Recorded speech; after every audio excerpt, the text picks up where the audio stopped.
Hi Sarah, it's so good to see you here today and thank you for joining me. Hi Rachel, it's nice to be here. Thank you. So the first question I'd like you to ask or to ask you is what did you want my help to overcome?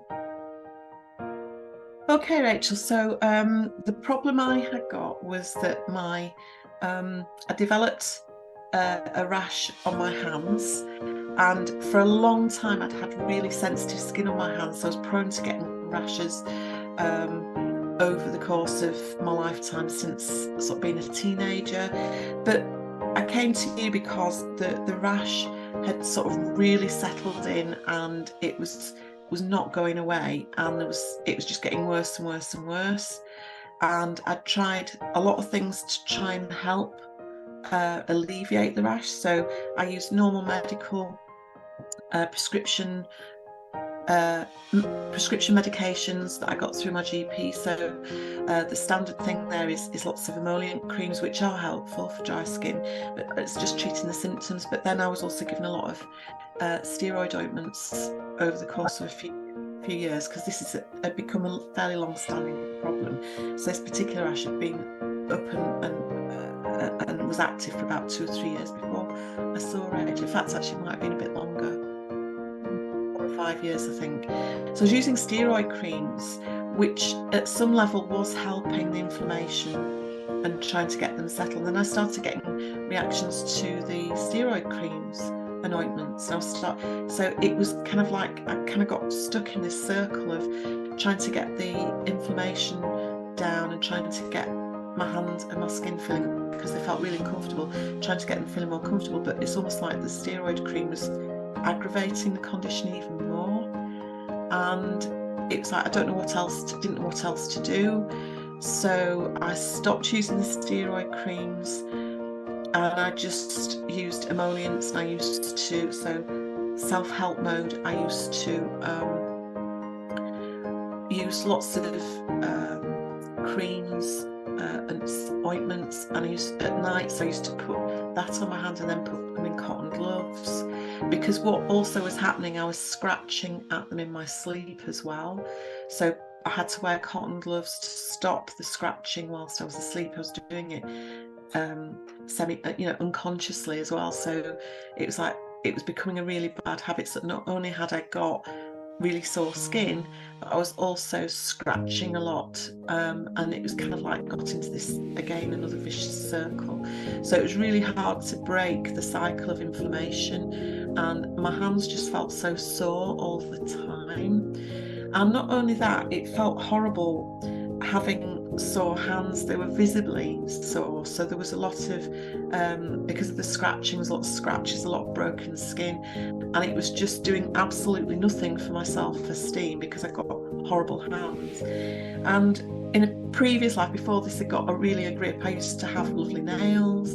I used to take care of my hands quite well. So it was quite upsetting that I got hands that felt really uncomfortable and sore, but also they were ugly looking as well. So I have a confidence problem. So it didn't help my confidence when I was sort of working professionally, because I'm a professional teacher. I'm working with children, and children spot things like this, and they can see. So I felt self-conscious about what my hands looked like as well. And I stopped going to get professional manicures because I felt ashamed about them. Can we see And them? Can we see them now? How do they look now? Whoa, yeah, look at that. that's the worst hand. So excuse my nail varnish, it's looking a little bit ugh. So No, there is still some damage there, but it's not sore. so much It's not different to sore, how we and there's started. They no were red when we scratching. started. And because of the work I've done with Rachel, I understand why this is here, and it is healing, and it's on its way out, and it's this awareness and understanding that I have about it that helps me manage it really from the inside out. Yes, I use emollients and creams because I do that anyway. I'm of the age where I need to sort of keep looking after my skin generally, and my hands are the same, and I've always used hand cream and things, and I use really sensitive hypoallergenic stuff, and there's a lot of things I can't use, so I am really sensitive, but I found things that I can use. But there's no my hand, I mean, that hand, these will go over time, I think, these little calluses, but it's feeling comfortable. It's not feeling sore, and I don't feel bad showing it on camera, because before, I'd try and hide my hands from people and keep them out of sight because they were full of scratches and broken skin. No, the knuckles were swollen though, Sarah, too, weren't and there was a lot of inflammation. And so thanks to Rachel, I kind of got to understand what the root cause of it was. And it was, I had a bit of a rough childhood, and it was me trying to connect with people who were unavailable, basically unavailable emotionally, and also I was scared about. I cared too much about what people thought about me, and that was from when I was little. And Rachel helped me understand that when you're little, you do care what your mum and dad think about you, and if they disapprove of you, for a child that's a massive deal. They don't. It feels like a punishment. They might not physically punish you, but experiencing disapproval from people who you love has a major impact on children, and it was impacting me. Now, this was something I knew in my childhood. Well, I'm almost 57, and I was still thinking those thoughts that my child self thought about connecting with people who are unavailable and worrying what people thought of me in my 50s. Because this is when this started happening, when I was about, let's say about 53, something like that, 52. And it was in a place where I couldn't ignore it. So it was trying to get my attention. And I was at a loss. I managed everything else before, but Rachel helped unlock my understanding about it, because it was clearly an emotional reaction. Because if it had been just a physical thing, then all the things that I'd tried from the doctors would have helped. Yes. And it would have worked. You spent a lot of hours, money, time doing all that. As you said, 5 years you were spent in that pain point, really. Yeah. And it was it was so frustrating. It's beyond frustrating. You can't escape it, can you? It's just there all the time. It's stopping you sleeping properly. People looking at you, especially kids looking at you. You know that they're going to, they always pick up on the vulnerabilities, don't they? So children can see through everything. And when you're teaching a class of they're going to pick up on it. 8-year-olds or 9-year-olds, they can see things like this. So and occasionally one or two of them say, "Oh, your hands look really sore." So I was like, "Oh yeah, so it made me feel so self-conscious. Sure. It was just eroding my self-esteem even more, which was pretty thin on the ground. And so thanks to Rachel, I was able to make those really deep connections from my childhood. So what was your experience of working with me like? And how many sessions did we have? Actually, that's another one. Well, I think we had one main session, didn't we, Rachel? It was like one big clearing session. Yeah. And Rachel was lovely. She is lovely. And in the session, she was so patient, because it was I felt really self-conscious because it felt such an annoying thing to have. It felt like it was trivial, but it was having a big effect on my self-esteem. So I thought, so I was a bit worried about going into therapy, but Rachel was so calm and understanding and so compassionate. I felt really safe, because at the background of this is not feeling safe. So I was reassured that I was in safe hands, and that helped me to help guide me through the process. Because I do a lot of this work myself, but it's good to have somebody validate your experiences and to see that what you're feeling is real, it's not made up. And Rachel was able to give me that validation. Oh, that's so beautiful. That's so lovely. It meant a lot. It does mean a lot, and it is. I often say to my clients, you're me, I'm you. Roll the dice again. You're the therapy, and I'm the client. So you know, we've all gone through stuff, haven't we, that's so emotional. It's just about releasing it all, and our bodies speak the truth. You know, it's Absolutely. I think you just said though, you're in safe hands, isn't that? Yeah, that just came out. That wasn't contrived at all. It's like, oh, yes. But whoa. So I think it's about telling yourself in the future, or from now on, you know, I'm in safe hands because I'm looking after me now. That's a really powerful thing, Sarah, isn't it? Yes, it was. Isn't it interesting that that's come out as well? Isn't it? Yes, you're in safe hands because you're looking after you. You're not looking out for the other caregivers because you're an adult now and you're in control. That's really powerful. Yeah, because let's face it, a feature of my childhood, I don't know, for people who don't know, I didn't feel safe in my childhood for all sorts of reasons. It was not a very pleasant place or safe place to be. You know, and that's the same for a lot of people. You know, we sort of make the best of what we've been given, and we just keep, you know, we do the best that we can. We become quite high functioning, but the effects of a difficult childhood, unless they're processed really deeply, can remain. And you know, I have done a lot of inner work, but that was a really serious sticking point, and it was good to get that awareness. Rachel, how we do. Thank you. Yeah, it was a beautiful session. I remember it well. So what's life like now then, after working with me? You've had that what's it like now? So now I am sort of able to feel much more safe in myself, and I'm taking pride in my hands now, and I look, because it's a reflection of the inner me. So I don't mean this in a sort of fake way, that I can look at my hands and think, no, I'm getting better, I'm understanding more about myself. It's kind of like a reinforcement that, yeah, things might have been rough when I was a kid, but they don't have to be like that now. So I'm actually just considering going and getting a professional manicure, which I've put off for so long because of this problem. The prospect of going and getting a professional manicure with my hands in the state they were was just like, it was just too much. It was like, no, I can't do that. But now I'm thinking, oh, I think I will now. So that's my next goal, is to go and get a professional manicure. Maybe I'll get some photographs for you, Rach, and you can see. Wonderful. That would be absolutely awesome. Yes, that'd be great. Thank you.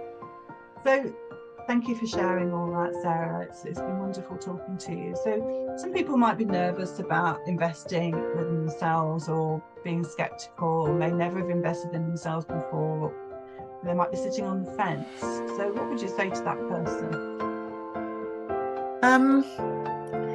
Well, I think you've kind of got to focus on what you want.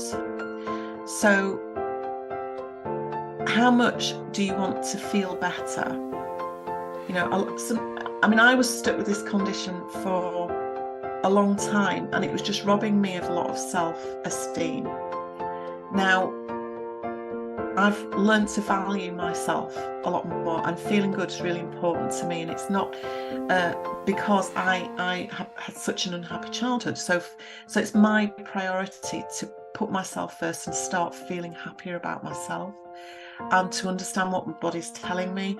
And sometimes we can't see what we need to do, and that's why it's important to have somebody else literally holding your hand through the process, so they can see and validate what's happened in your past, and also to have this vision of how you can be in the future. Because when we're stuck in a place that's hurting, we can't always see what's possible, what our best self is, what our best version is without this condition, because we're so used to it. We get used to feeling uncomfortable, and it becomes our normal.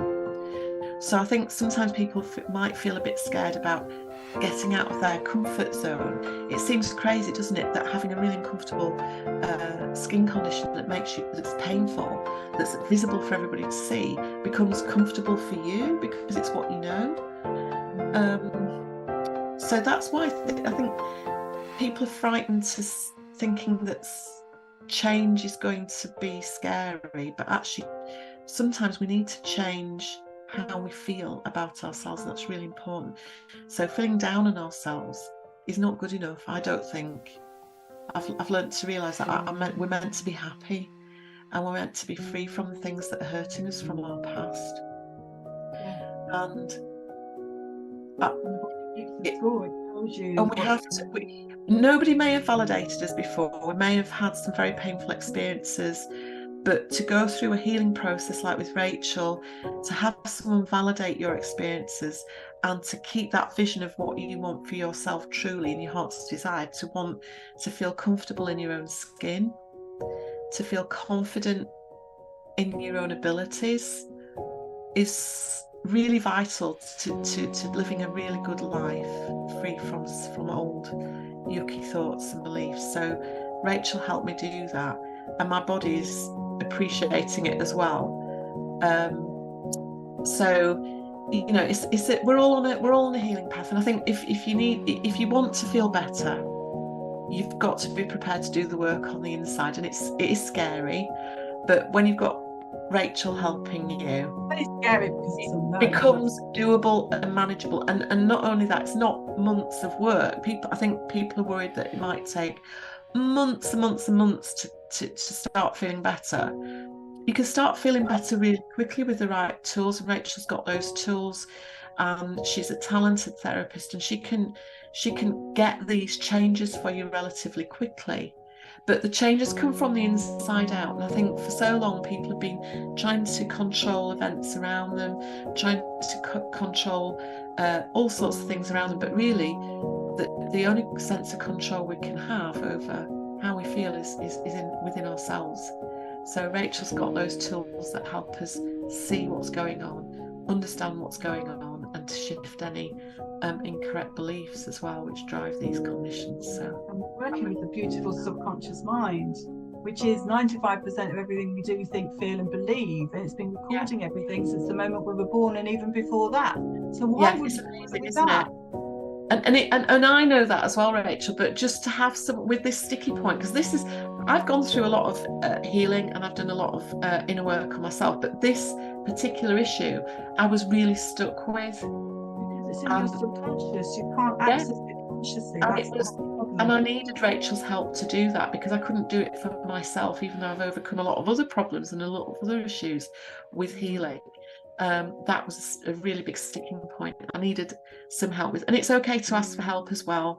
I think a lot of people think they should do things on their own, and they're grown up now, and I just need to change my attitude. And we kind of beat up on ourselves a lot when we've been through some tough things.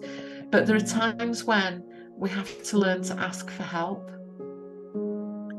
And it's okay to ask for help, and then once you open to that idea of asking for help, the right people turn up, and Rachel turned up for me, and it was just, I'm so grateful and happy and relieved. The relief of not having sore hands anymore is just lovely. And I've just written something down, because you said something else. I'm comfortable in my own skin. So that's another takeaway for you. And I'm in safe hands. So there you go. You said it. It's just I know, and that came from my subconscious. They weren't planned comments. That's why I do what I do. Yeah. Because I'm listening, and I'm listening to the words that you're saying in the session as well.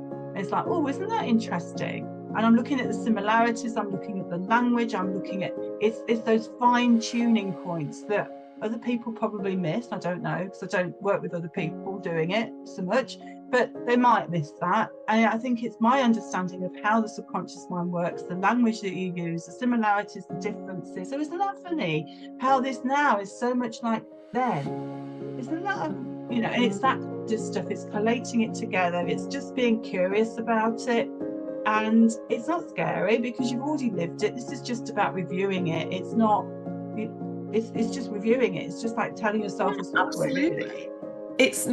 I know people might be scared about thinking that they're going to relive something horrible that's happened in the past, but it's about becoming, having emotional freedom from things that have happened in the past. And actually, when you don't address these fears, because this was related to some really deep-seated fears, when you don't address those fears, it's living with you all the time. You embody that feeling. That fear is active in you all the time, and because you've got used to it, you don't know what it's like not to have that feeling, whatever it is. So we get used to having that feeling, but to just get rid of it. You don't get rid of it, you kind of come to an understanding and awareness. And Rachel's brilliant because she picks up on the language, because we do use language that describes exactly, we might not have that awareness ourselves, and that's a great example because Rachel heard it then as well. The way we describe how we're feeling, it's like a window into your subconscious mind. Yes, it's just so beautiful. When you know, it's just, I just can't switch it off now. This thing, oh, that's interesting. Yeah, and joining the dots is really important. So and having somebody who can do that, like Rachel, so these things have happened, that blah blah blah happened, this happened, I felt like this, I've always felt like this, and little anecdotes that you might tell to Rachel. She can join the dots and tell the whole story of what is really going on for you. So I had lots and lots of little dots, and Rachel helped me join them all up, and that's made the difference. Yes, we did. Beautiful. Thank you. Is there anything else you'd like to add, Sarah? Just that if anyone's still on the fence about it, just the relief of letting go of something that's been on your mind and in your body for so long is just phenomenal. It's like putting down huge bags of shopping where you've had to trudge for miles and miles and miles with huge bags of shopping. Suddenly to just put it down, put the emotional burden down, say, I'm done with this now. The relief of not having that affecting your life now is just incredible. And if you are on the fence, just try and think of what life could be like without the issue, because that's key and you can have what you want and you are allowed to be happy. Oh, absolutely. It's about, like you said, it's about letting go, but we don't know what we're holding on to because we've been holding on for so long. And again, about your hands, you've been holding on. That's what your hands yes. See?